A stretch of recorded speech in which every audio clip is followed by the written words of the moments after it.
नमस्कार, आप देख रहे हैं सत्ता की परख। लोकसभा चुनाव में भाजपा को मात देने के लिए बना इंडिया गठबंधन में दरार दिखाई देने लगी है। यूपी में कांग्रेस और समाजवादी पार्टी की मजबूत गठबंधन ने जहां योगी आदित्यनाथ जैसे मजबूत भाजपा के किले को धराशायी कर दिया, जिसकी भरपाई के लिए यूपी की 9 विधानसभा सीटों पर उपचुनाव के लिए उन्हें भारी मशक्कत करनी पड़ रही है।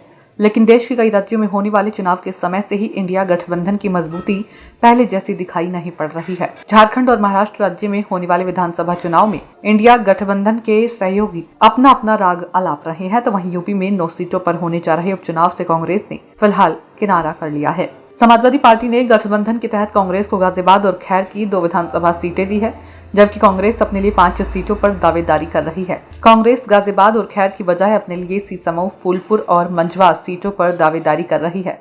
इन सीटों पर समाजवादी पार्टी से बात न बनते देख कांग्रेस ने दबाव बढ़ा दिया है। पार्टी ने कहा है कि यदि उसे सम्मानजनक सीटें नहीं मिली तो वह चुनाव से दूर रहेंगी। उधर झारखंड विधानसभा चुनाव में आरजेडी इंडिया गठबंधन के तहत ही चुनाव लड़ने की बात तो कह रही है, लेकिन सीट शेयरिंग पर अभी सहमति नहीं बनी है। आरजेडी के वरिष्ठ नेता और बिहार के पूर्व उप मुख्यमंत्री तेजस्वी यादव और झारखंड के मुख्यमंत्री हेमंत सोरेन के बीच सोमवार को रांची में सीटों को लेकर मंथन जारी है, जिस पर सहमति बनने की उम्मीद है। यूपी की 9 सीटों पर उपचुनाव में समाजवादी पार्टी ने अति उत्साह में अपने सहयोगी कांग्रेस के बिना सलाह किए 7 सीटों पर अपने उम्मीदवारों की घोषणा कर दी।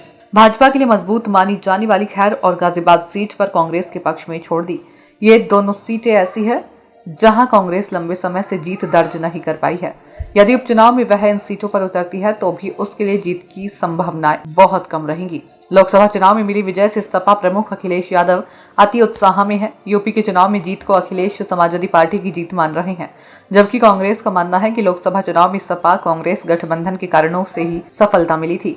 इसको लेकर अखिलेश यादव के मन में कुछ गलतफहमी है। उन्हें लगता है कि उन्हें जो पीडीए समीकरण बनाया था वह उनके पक्ष में गया है, जबकि कांग्रेस नेताओं के अनुसार राहुल गांधी ने संविधान और आरक्षण को लेकर जो माहौल बनाया था उसके कारण पिछड़े दलित और मुसलमान कांग्रेस सपा गठबंधन के साथ आए और उसे जीत मिली। कांग्रेस अखिलेश यादव को यूपी की जीत का पूरा श्रेय नहीं देना चाहती है। कांग्रेस नेताओं की चिंता है कि यदि इस उपचुनाव में ही वह दबाव में रह जाती है तो 2027 के यूपी विधानसभा चुनाव में भी सपा उसे इसी तरह बहुत कम सीटों पर निपटाने की कोशिश कर सकती है। इसलिए वह समय रहते अपनी ताकत को आजमाना चाहती है और सपा से सम्मानजनक समझौता चाहती है, जिससे आने वाले समय में भी उसकी स्थिति मजबूत रहे। समाजवादी पार्टी प्रमुख अखिलेश यादव सपा को राष्ट्रीय पार्टी का दर्जा दिलाने के लिए अन्य राज्यों में होने वाले चुनावों में इंडिया गठबंधन के सहारे अपना पैर पसारना चाहती है। इसी कोशिश में वे हरियाणा में भी गए थे, लेकिन उन्हें कोई सफलता नहीं मिली। सपा महाराष्ट्र में 10 से 15 सीटों पर अपनी दावेदारी पेश कर रही है।